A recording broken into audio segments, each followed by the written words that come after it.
Salah satu upaya memajukan koperasi adalah merekrut SDM yang berkompeten. Perekrutan tidak semata-mata mencari SDM yang sekadar bekerja, melainkan orang-orang yang memiliki kemampuan dalam pengelolaan dan pengembangan koperasi.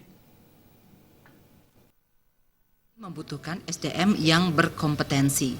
Ditinjau dari segi kualitas, dewasa ini masalah terkait SDM koperasi diantaranya adalah rendahnya tingkat pendidikan, terbatasnya keterampilan dan keahlian, serta rendahnya partisipasi anggota yang tercermin pada minimnya kehadiran anggota koperasi dalam rapat anggota tahunan atau RAT.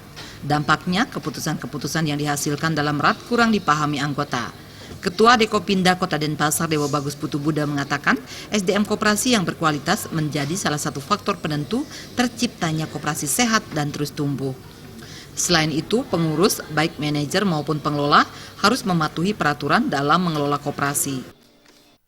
Terutama pengurus maupun pengelola atau manajer yang di sana itu di dalam pengelolaan koperasi mereka itu supaya patuh terhadap ketentuan-ketentuan. Pertama itu ketentuan peraturan yang berlaku yang berkaitan dengan pengelolaan koperasi.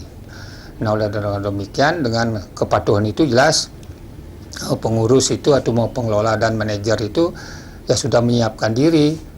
Nah, karena ketentuan peraturan sekarang itu di dalam pengelolaan koperasi simpan pinjam itu kan maupun unit simpan pinjam lalu memiliki kompetensi. Jadi kompetensi, standar kompetensi yang harus dimiliki. Nah itu harus siap gitu. Nah kalau tidak demikian berarti kita akan ketinggalan gitu. Lebih-lebih dalam menghadapi MIA sekarang ini kan begitu ya. Pelatihan berkala bagi SDM pengelola koperasi sangatlah diperlukan demi terwujudnya sistem keuangan yang tertib sehingga koperasi mampu berkembang secara internal maupun eksternal. Darta dan Gus Ngurah, Bali TV.